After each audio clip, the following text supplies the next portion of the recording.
اپنے پسندیدہ موضوع پر شوز دیکھنے کے لیے لائک اور سبسکرائب کرنا نہ بھولیے گا اور بیل بٹن پہ کلک کیجیے گا۔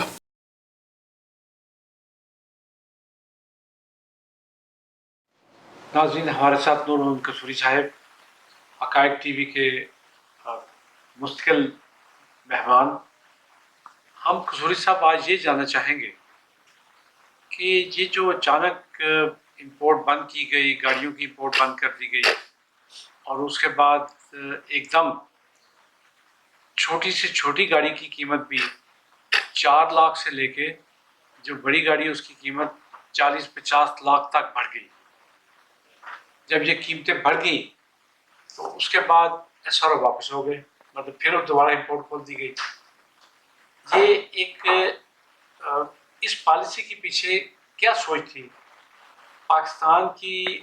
زر مبادلہ کو بچانا یا ایک نئی قسم کی واردات تھی؟ آپ بتانا چاہیں گے کہ آپ اصل میں ناظرین ہم ان سے یہ سوال اس لیے کر رہے ہیں کہ یہ بے نظیر بھٹو صاحبہ کی جو وزارت عظمیٰ کا دور تھا اس میں یہ انڈسٹری کے ایڈوائزر رہے ہیں اور انہیں ان وارداتوں کا باقیوں کے مقابلے میں بہت زیادہ پتہ ہے۔ جی قصوری صاحب۔ بسم اللہ الرحمن الرحیم۔ احسان صاحب، یہ پچھلے 10-15 سالوں سے جو دیکھا ہے، جو حکومتی رموز حکمرانی ہے نا، ایسے لوگوں کے ہاتھ میں آ گئی ہے جن کے نزدیک پاکستان قوم ملک کا جو مفاد ہے وہ کوئی معنی نہیں رکھتا۔ صرف جو بھی فیصلے ہوتے ہیں اور جو فیصلے کیے جاتے ہیں وہ ان کے ذاتی مفادات یا ان کے جو لوگ ہیں ان کو فائدہ پہنچانے کے لیے خاص طبقے کے مفادات کو عوام کے بجائے خاص جو طبقہ ہے اس کے مفادات کو فائدہ پہنچانے کے لیے کیے جاتے ہیں۔ تو میں یہ کیونکہ بہت کچھ کی باتیں نہیں کروں گا، خاص طور پہ یہ 2 مہینوں کی پہلے ایک ماحول تیار کیا جاتا ہے یہاں، جب آپ نے کسی کو کہ آج آئل کی قیمتیں بڑھ رہی ہیں، آج ڈالر کی بڑھ رہی ہے، آج فلانی چیز ہے اس کی گھی کی قیمتیں بڑھ رہی ہیں۔ وہ ایک ماحول تیار، گورنمنٹ ہے وہ بڑھانا نہیں چاہتی، گورنمنٹ ہے وہ نہیں چاہتی، عوام پر بھار نہیں ڈالنا چاہتی۔ ایکچولی وہ سودی بازی جو لوگوں کے مفادات اس ٹریڈ سے وابستہ ہوتے ہیں ان سے سودے بازی کی جاتی ہے، ہو رہی ہوتی ہے۔ جیسے ہی سودے بازی ان سے ہوتی ہے تو وہ اس کے بعد فیصلہ ہو جاتا ہے کہ آج پیٹرولیم پروڈکٹ کی قیمتیں، میں احسان صاحب اس لیے کہتا ہوں کہ جب آپ چیزوں کی قیمتیں بڑھاتے ہیں لوگوں کو یہاں یہ تاثر ہے کہ شاید گورنمنٹ کا کوئی فائدہ ہوتا ہے۔ گورنمنٹ کا چیزوں کی قیمتیں بڑھانے سے کوئی فائدہ نہیں ہوتا۔ قیمت اگر بڑھے گی تو پرائیویٹ جو کمپنیاں ہیں یا جو کمپنیوں کے مالکان ہیں ان کی چیز بڑھے گی، تاجران کا فائدہ ہوگا۔ گورنمنٹ کا فائدہ وہ ہوتا ہے جو اس میں ٹیکس ہے یا لیوی ہے یا ڈیوٹی ہے وہ ہوتی ہے۔ ڈیوٹی تو اب بڑھی نہیں،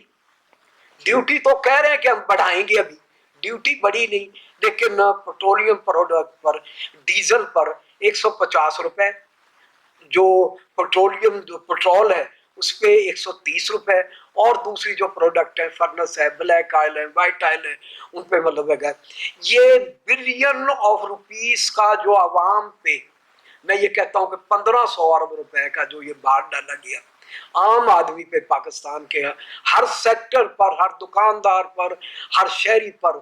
ہر جو چاہے وہ سپریم کورٹ کا جج ہے کوئی، ہر ایک پر جو یہ بھار ڈالا گیا 1500، تو میں یہ سمجھتا ہوں کہ یہ صرف گورنمنٹ کے فائدے کے لیے نہیں تھا بلکہ یہ کچھ لوگوں کو مفادات مطلب فائدہ پہنچایا گیا اور ان سے بعد میں مفاد، خاص طور پہ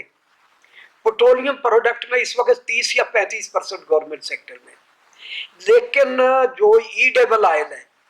یہ کھانے والے جو آپ کہہ سکتے ہیں پام آئل ہے، یہ دوسرے مطلب وہ تو 100% ہے ہی پرائیویٹ سیکٹر میں، اس کا تو گورنمنٹ سے کسی بھی قسم کا نہ اس کی قیمتیں، وہ ڈی ریگولیٹ پروڈکٹ ہے، اس کی آپ قیمتیں جب گھٹائیں بڑھائیں آپ گورنمنٹ کا تعلق ہی نہیں ہوتا۔ انٹرنیشنل مارکیٹ میں پام آئل کی قیمت ہے جو کم ہوئی ہے $650 پر نہیں، $625 سے وہ $725 سے کم ہو کے $650 پہ آ جاتی ہے، مطلب $75 کم ہوئی ہے پر ٹین پہ، اور ہم نے $1300 پر ٹن بڑھا دی پاکستان میں, $1300. کس سے کیا فائدہ ہوا گورنمنٹ کو؟ کیا فائدہ ہوا؟ گورنمنٹ کو تو کوئی فائدہ نہیں, کمر تو عوام کی ٹوٹی. عوام کی کمر ٹوٹی اور 10 یا 15 گھروں کو فائدہ ہوا.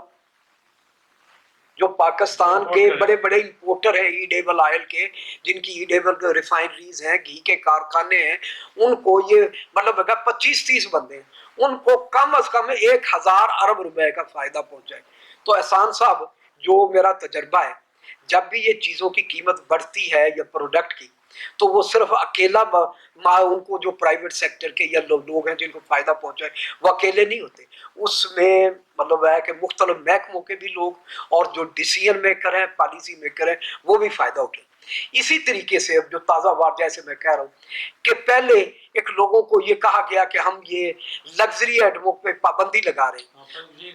ہاں لگژری, تاکہ لوگوں پر جو بیلنسنگ فیکٹر ہے وہ یہاں مضبوط ہو اور ڈالر پر پریشر کم ہو.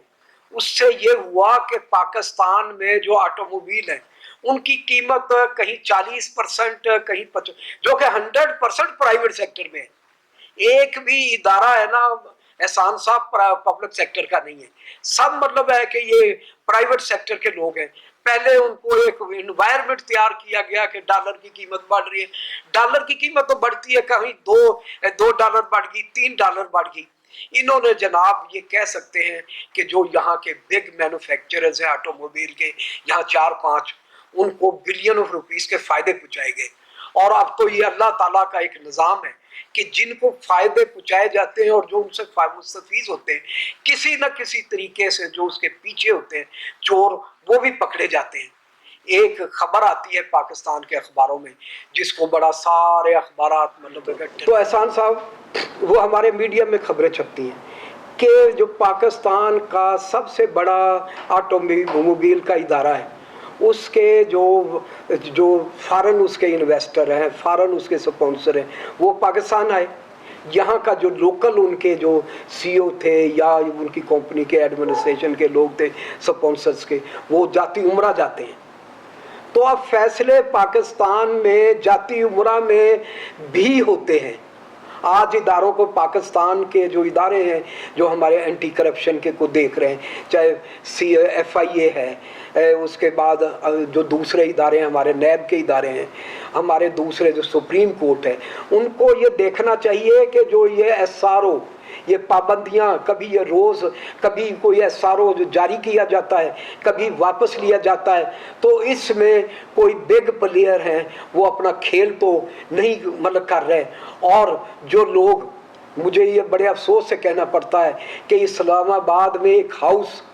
جو ضیاء پرویز مشرف کے زمانے میں بہت آباد تھا,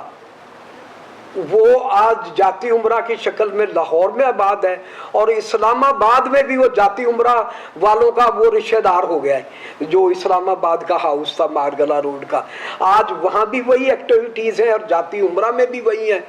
اور وزیر اعظم کا, کیونکہ خاندان کے سارے افراد, ان کے تمام بیٹے, بیویاں, بچے, اسی طریقے سے جاتی عمرہ کے جو لوگ ہیں وہ سب باہر منتقل ہو گئے. تو انہوں نے اپنے یہاں لوکل کراچی میں جو کاروباری لوگ ہیں, مفتی اسماعیل کی شکل میں اور مختلف اور لوگوں کی شکل میں, وہ یہ SRO جاری کراتے ہیں, اور چند جن لوگوں کو فائدہ پہنچایا جاتا ہے وہ بعد میں اپنے جو ہیں یہ سرپرست ہیں, جو ان کی سرپرستی کرنے والے ہیں, ان کو کسی نہ کسی طریقے سے گفٹ کی شکل میں. اب تو وہ ننگا ہو گیا ہے کہ جاتی عمرہ میں وہ جاتے ہیں, وہ بلین کروڑوں روپے کا پرس, اس کو کاریں اور پتہ نہیں کیا کیا گفٹ دیے جاتے ہیں. تو اگر ہمارے ادارے اگر آج مطلب ہے کہ ان کا یہ نوٹس نہیں دیں گے, جو ہماری نیب ہے, ہماری FIA ہے, سپریم کورٹ ہے, ہائی کورٹ ہے, پھر مہینے 2 مہینے بعد تو یہ باتیں پرانی ہو جاتی ہیں اور پھر لوگ یہ کہنے شروع کرتے ہیں. میرا خیال ہے آپ یہ بھول گئے ہیں کہ نیب کا ڈنک نکال کے اسے سانپ سے کیچوا بنا دیا گیا ہے. اور اسی طرح جو FIA ہے اس کا ایک لاہور کا ڈائریکٹر جس کی موت آج تک پراسرار ہے, وہ بھی ایک فائلوں میں دب گئی موت اس کی. ایک جو چپراسی تھا, مقصود چپراسی, اس کی موت بھی فائلوں میں دب گئی. تو آپ